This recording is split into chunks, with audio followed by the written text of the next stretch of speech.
காஞ்சி தலைவன் கண்டெடுத்த சாஞ்சி தலைவனின் பகுத்தறிவு பாசறையில் பாய்வதற்கு தயாராயிருக்கும் நிரப்பப்பட்ட குண்டுகளை போன்ற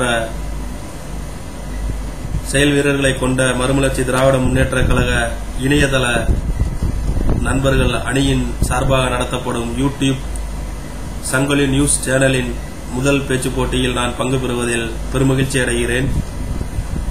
இந்த போட்டியை ஒருங்கிணைத்த ஒருங்கிணைப்பாளர்களுக்கும் நடுவர்களுக்கும் கழகத்தின் கண்ணின் மணிகளுக்கும் கழகத்தின் தலைமைக்கும் முதல் கட்ட தலைவர்களுக்கும் இரண்டாம் கட்ட தலைவர்களுக்கும் தமிழ்நாடு நலம் பெற வேண்டும் என்ற நல்லெண்ணம் கொண்ட அனைத்து தமிழ் நெஞ்சங்களுக்கும் முதற்கண் என் வணக்கத்தை தெரிவித்துக் கொள்கிறேன். அன்பு தம்பி கெலிட்டஸ் முதலில் சொன்னது போல பேச்சு போட்டி என்று கூறினார். தலைப்பு என்னவென்று சொல்லவில்லை. இந்த முதல் தலைப்பு மனம் கவர்ந்த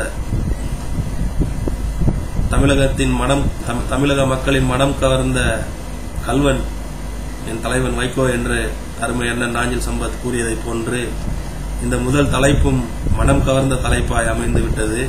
மனம் கவர்ந்த தலைப்பு என்பதை காட்டிலும் இந்த தலைப்பு பட்டிமன்ற பேச்சிற்கு எடுக்கப்படும் தலைப்பாக இல்லாமல் உச்சநீதிமன்ற தீர்ப்பை போல் இருப்பதை எண்ணி நான் பெருமகிழ்ச்சி அடைகிறேன். உண்மையை சொல்லப் போனால் அதுதான் உண்மை. இது உச்சநீதிமன்ற தீர்ப்பாக கூட எடுத்துக்கொள்ளலாம். இந்த வாசகத்தை தமிழகத்தில் மாற்று மற்றும் மாற்றும் சக்தி மதிமுக நிதர்சனமான உண்மை, நிரூபிக்கப்பட்ட உண்மை, ஆனால் அதிகாரப்பூர்வமாக நிரூபிக்கப்படாத ஒரு உண்மை. அத்தனைதான்.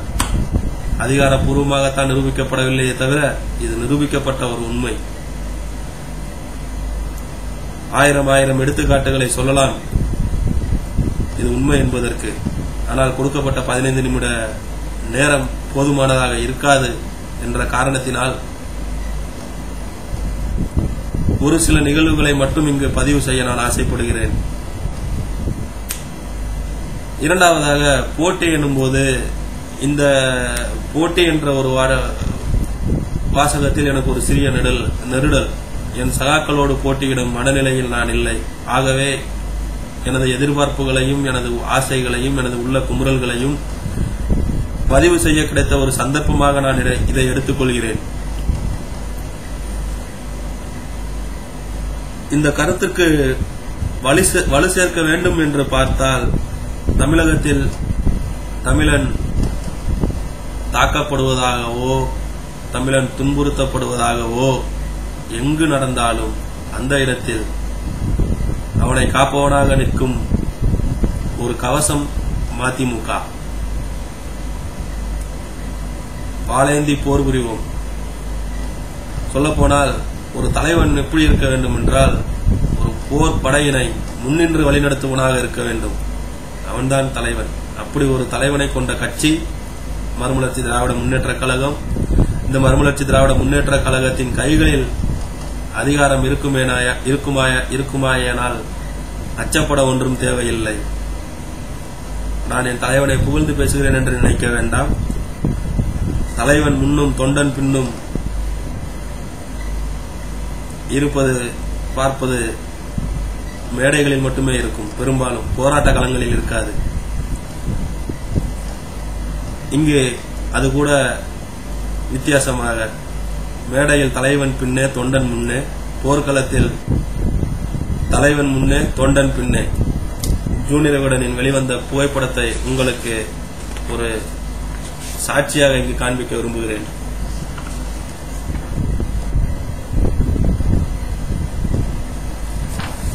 இப்படிப்பட்ட ஒரு தலைவனை கொண்ட கட்சியை ஆதரிப்பதற்காக நான் பெருமை கொள்கிறேன். கால்சட்டை பருவத்திலிருந்து இன்று வரை மதிமுகவை ஆதரிப்பதிலும் இந்த தலைமையின் ஒரு தொண்டனாக இருப்பதிலும் நான் பெருமை கொள்கிறேன். இந்த தலைப்பிற்கு ஏற்றபடி தமிழகத்தில் எங்கு பிரச்சனை நடந்தாலும் தமிழன் தாக்கப்படும் இடத்தில் எல்லாம் காக்கும் கவசமாக வந்து நிற்கும் மதிமுக என்பதற்கு ஒரு சில உதாரணங்களை பட்டியலிட விரும்புகிறேன். நெய்வேலி நிலக்கரி சுரங்கத்தை தனியாருக்கு தாரை வார்த்து தன் வீட்டு பீரோக்களை நிரப்ப எத்தனையோ பேர் காத்து கிடந்த சூழ்நிலையில் அதை தடுத்து நிறுத்தி காப்பாற்றி இன்று லட்சோப லட்சம் மக்களின் வாழ்க்கையில் ஒளியேற்றிக் கொண்டிருக்கும் கட்சி மதிமுக. தென் தமிழகம் வளம் பெற வேண்டி சேது சமுத்திர திட்டத்தை முழுமூச்சாக நிறைவேற்ற முன்னின்று போராடி வெற்றியை கண்ட கட்சி மதிமுக. அழகிய தூத்துக்குடி மாநகரத்தில், முத்துக்குளித்த தூத்துக்குடி மாநகரத்தில் என்று மாசுபடிந்த ஒரு நகராக்கிவிட்ட இந்த ஸ்டெர்லைட் ஆலையை நமது உயிரை எடுத்துக்கொண்டாலும் பரவாயில்லை, நமது அடுத்த சந்ததியை கூட வேறு இருக்க காத்திருக்கும் இந்த தாமிர நச்சு புகையினை தென் தமிழகத்திலிருந்து வெளியேற்றிவிட வேண்டும் என்று முனைப்போடு 16 ஆண்டு காலமாக போராடி கொண்டிருக்கும் ஒரு தலைமையை கொண்ட கட்சி இந்த மறுமலர்ச்சி திராவிட முன்னேற்ற கழகம். பொதுவாக சொல்லப்போனால் இன்றைய அரசியல்வாதிகளின் பேச்சு குடியாரம் பேச்சு விடிஞ்சா போச்சு என்பதை விட கேவலமாக இருக்கிறது. நேற்று ஒரு பேச்சு இன்று ஒரு பேச்சு என்ற பேச்சே இல்லாமல் எப்பொழுதும் ஒரே பேச்சாக தன் வார்த்தைக்கு வலு சேர்க்கும் ஒரு தலைவனை கொண்ட கட்சி மதிமுக. சொல்லப்போனால் தமிழக அரசியல்வாதிகளிலேயே அதிக நாள் பொதுமக்களின் நலன் கருதி சிறையில் இருந்த ஒரே தலைவன் வைகோ. ஊழல் குற்றச்சாட்டுகளில் உள்ளே போனதில்லை, லட்சம் கோடிகளை அடித்துக் கொண்டு உள்ளே போனதில்லை. தமிழன் தலை நிமிர்ந்து வாழ வேண்டும் என்பதற்காக கம்பிகளை எண்ணும் தலைவனை கொண்ட கட்சி மதிமுக. இது மட்டுமல்லாது தமிழரின் வாழ்வாதாரம் முல்லை பெரியாறு. இன்று மதிமுக மட்டும் இல்லை என்றால் முல்லை பெரியார் என்பது இருக்குமா என்பதே ஒரு சந்தேகம். பணபலம் படைபலம் உள்ளது போன்று அண்டை மாநிலத்து நண்பர்களுக்கு பலம் இருந்த போதும் ஒரு மனிதனாக எந்த ஒரு அதிகாரமும் இல்லாமல் கடல் கடந்து காப்பாற்றுவது போல எல்லைகளை மீறி கேரளாவில் இருக்கும் ஒரு அணையை காத்துக் கொண்டிருக்கும் ஒரு தலைவனை கொண்ட கட்சிதான் மறுமலர்ச்சி திராவிட முன்னேற்ற கழகம். உள்ளொன்றும் புறமொன்றும் ஒருபோதும் பேசியது கிடையாது என் தலைவன். கிட்டத்தட்ட 12 ஆண்டுகளுக்கு முன்னரே நாளைய சந்ததி நலம் பெற வேண்டும் என்று 65,000 குழந்தைகளுக்கு மஞ்சள் காமாலை கொடுத்து அவர்களது உயிர் காத்த ஒரு தலைவனை கொண்ட கட்சி மறுமலர்ச்சி திராவிட முன்னேற்ற கழகம். ஓட்டுக்காக செய்ததா? அந்த குழந்தைகள் வந்து ஓட்டு போட போகிறதா? இல்லை, நாடு நலம் பெற வேண்டும் என்ற ஒரு நல்லெண்ணத்தில் செய்த ஒரு தலைவனை கொண்ட மறுமலர்ச்சி திராவிட முன்னேற்ற கழகம் தான் தமிழகத்தை மாற்று அரசியல் சக்தி என்பதற்கு வேறு எந்தவித சான்றும் தேவையில்லை. எனவே நான் கருதுகிறேன். இது மட்டுமா? என்ன செய்கிறார்கள் இன்றைய ஆட்சியாளர்கள்? பசி என்று வந்தவனுக்கு மீனை கொடுக்காதே, மீன் பிடிக்க கற்றுக்கொள் என்று ஏதோ ஒரு வெளிநாட்டு அறிஞன் சொன்னான். அதையெல்லாம் விட்டுவிட்டு இவர்கள் மீனை கொடுத்து நம்மளை சோம்பேறியாக்கிவிட்டு மதுக்கடைகளை திறந்துவிட்டு மதுக்கடைகளை கட்டியதற்கு பதிலாக கழிப்பறைகளை கட்டியிருக்கலாம். நாடு சுத்தமாக இருந்திருக்கும். மனிதனின் கழிவுகளை மனிதனாய் அள்ளும் அவலமாது குறைந்திருக்கும். அதை செய்யாத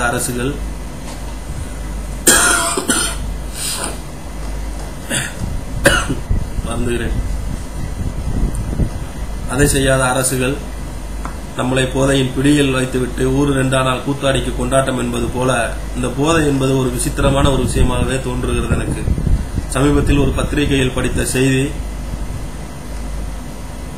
ஒரு அமெரிக்க இளைஞன் ஒரு சைக்கிளை திருடி கொண்டு போய்விட்டான். திருடி கொண்டு போய்விட்ட பின்னர் 2 தினங்களுக்கு பின்னர் கொண்டு வந்த அதே சைக்கிளை வைத்துவிட்டு அவன் ஒரு சீட் எழுதி வைத்துவிட்டு சென்றான். போதையில் இருந்த காரணத்தினாலும் வேலைவாய்ப்பில் இல்லாத வறுமையின் காரணத்தினாலும் உனது சைக்கிளை நான் திருடிவிட்டேன் என்று.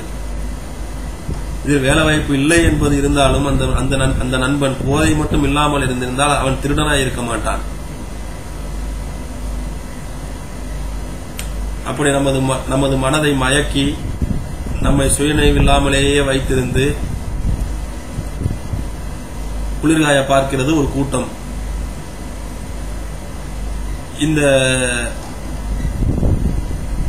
இந்த வாதத்தை நான் வைக்கும் பொழுது எனக்கு ஒரு புராண ஒரு நிகழ்வு மனதில் நிழலாடுகிறது.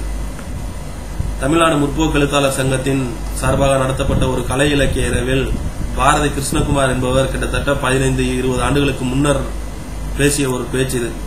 நாங்கள் கூமுட்டைகளாக இருந்தால் பரவாயில்லை, கோழி முட்டைகளாக இருந்தால் பரவாயில்லை, கூமுட்டைகளாக இருந்தோம். எங்களை ஒரு சிலர் தண்ணீர் தெளித்து விழிப்படைய செய்து நாடு நலம் பெற பிரச்சாரம் செய் என்று அனுப்பிவிட்டனர்.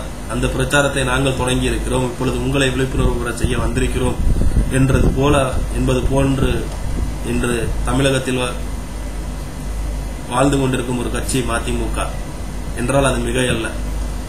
போதையில் இருந்து இளைஞர்களை மீட்டெடுக்க போராடி வரும் ஒரு தலைவன், ஒரே தலைவன் வைகோ. வைகோவை கொண்ட மறுமலர்ச்சி திராவிட முன்னேற்ற கழகம்.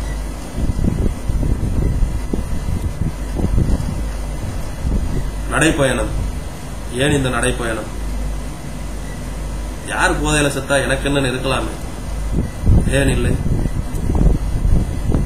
நாடு நலம் பெற வேண்டும், என் சொந்தம், என் இனம் அழிவு பாதையில் செல்வதை மீட்டெடுக்க வேண்டும் என்ற ஒரு நல்லெண்ணம் கொண்ட ஒரு தலைவனை கொண்ட மறுமலர்ச்சி திராவிட முன்னேற்ற கழகம் தான் மாற்றும் சக்தி என்பது எனது ஆணித்தரமான வாதம். இதுபோக தனிமனிதன் அல்லல் படும் போது கூட ஒரு மனித நேயத்துடன் வந்து நிற்கும் ஒரு தலைவனை நீங்கள் இணையத்தை உபயோகிப்பவராக இருந்தால் நன்கு அறிவீர்கள். சமீபத்தில் பஹ்ரைனிலிருந்து ஒரு நண்பர், இஸ்லாமிய நண்பர் கருத்து வெளியிட்டிருக்கிறார். அவரது உறவினர் யாரோ விபத்தில் அடிபட்டு விட்டார், அவர்களுக்கு ஆக வேண்டிய அனைத்து உதவிகளையும் செய்து கொடுத்தவர் வைகோ என்று. இப்படி ஒன்றா இரண்டா எத்தனை விபத்துகள், எத்தனை இடங்களில் அவர் உதவியது. வலது கையில் கொடுப்பது இடது கைக்கு தெரியாது என்பது போல சுய விளம்பரம் செய்து கொண்டதில்லை அவர். இப்படிப்பட்ட ஒரு தலைவனை கொண்ட மறுமலர்ச்சி திராவிட முன்னேற்ற கழகம் தான் தமிழகத்தின் மாற்று சக்தியாக இருக்க வேண்டும், இருக்க முடியும் என்பதில் ஒரு மாற்று கருத்துக்கு இடமே இல்லை. இதுபோக பொதுவாகவே பார்த்துக் கொண்டால் தமிழகத்திலும் சரி, இந்தியாவிலும் சரி, உலக அளவிலும் சரி, தனிமனித ஒழுக்கம் என்பது இன்றைய காலகட்டத்தில் இது கல்வி முறையின் குற்றமா இல்லது மனிதர்களின் குற்றமா என்பது தெரியவில்லை. ஆனால் தனிமனித ஒழுக்கம் என்பது ஒரு கேள்விக்குறியாகவே வந்துவிட்ட காலகட்டத்தில் இன்று தனிமனித ஒழுக்கத்திற்கு ஒரு இலக்கணமாக வாழ்பவரை கொண்ட இயக்கம் மறுமலர்ச்சி திராவிட முன்னேற்ற கழகம். மறுமலர்ச்சி திராவிட முன்னேற்ற கழகத்தின் ஏதாவது ஒரு கூட்டத்தில் ஏதாவது ஒரு அசம்பாவிதத்தை பார்த்ததுண்டா? நண்பர்களுக்குள் அடித்துக் கொண்டாலுமே தவிர, அடித்துக் கொண்டாலும் கூட அது பொதுமக்களுக்கு எந்த விதத்திலும் ஒரு இடையூறை எப்பொழுதும் ஏற்படுத்தியது கிடையாது.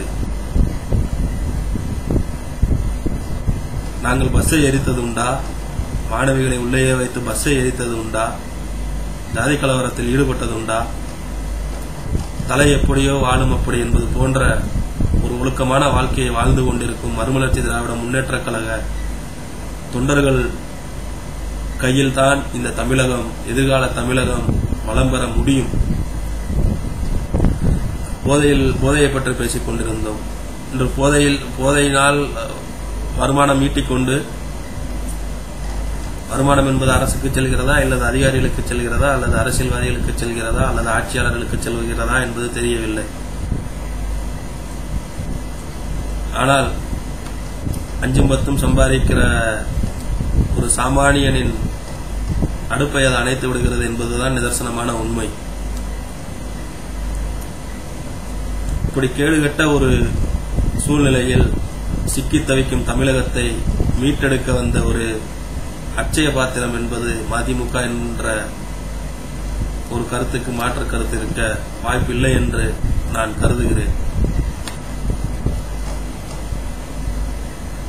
நான் ஏற்கனவே சொன்னதை போல அனைவரும் சற்றே சிந்தித்து பார்க்க வேண்டும். ஒருவனை வேலைக்கு எடுப்பதென்றால் கூட ஏன் உன்னை வேலைக்கு எடுக்க வேண்டும், உன்னை வேலைக்கு எடுப்பதால் எனக்கு என்ன பயன் என்று நாம் யோசித்து வேலையாளை பணியமர்த்தும் காலகட்டத்தில் நம்மை ஆள்பவனை இது போன்ற கேள்விகளை கேட்காமல் அமர்த்திவிட்டு இப்பொழுது குத்துகிறதே குடைகிறதே என்று அல்லல் பட்டுக் கொண்டு அரசன் பெருசா புருஷன் பெருசா என்ற கதையாக அவன் 2 மணி நேரம் கட் பண்ணா இவன் 18 மணி நேரம் கட் பண்றான்னு பேசிக்கிட்டு இருக்கிறதுல எந்த விதமான பிரயோஜனமும் இல்லை. தொலைநோக்கு பார்வை என்பதே இல்லை இந்த ஆட்சியாளர்களுக்கு. 5 ஆண்டுகளுக்கு முன்னர் என்ன நடக்கும் என்பதை 5 ஆண்டுகளுக்கு பின்னர் என்ன நடக்கும் என்பதை 5 ஆண்டுகளுக்கு முன்னரே யூகித்து அதற்கு தேவையான வேலைகளை செய்ய வேண்டியவன் தான் சிறந்த ஆட்சியாளனை ஒழிய மடை உடைந்த பின்னர் அணை கட்டுபவன் அல்ல ஆட்சியாளன். இது போன்று மடை உடைந்த பின் அணை கட்டுபவன் அல்ல ஆட்சியாளன் என்ற ஒரு வாதத்திற்கு சிறந்த உதாரணமாக சொல்ல வேண்டுமானால் கூடங்குளம் அணுமின் நிலையம் வேண்டாம் என்று 1988 குரல் எழுப்பியவர் வைகோ.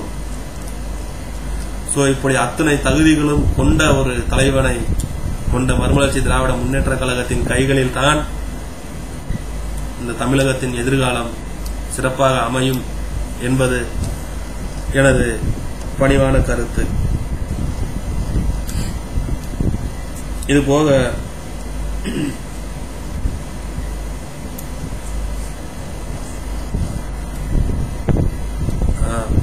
15 நிமிடம் முடிந்துவிட்ட காரணத்தினால் என்னுடைய உரையை நான் இத்துடன் முடித்துக் கொள்கிறேன்.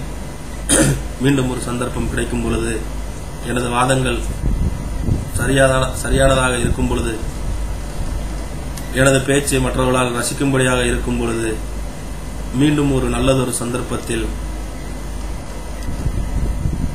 உங்களை இது போன்ற ஒரு காணொளியின் வாயிலாக சந்திப்பேன் என்ற நம்பிக்கையுடன் விடைபெறுகிறேன். நன்றி, வணக்கம்.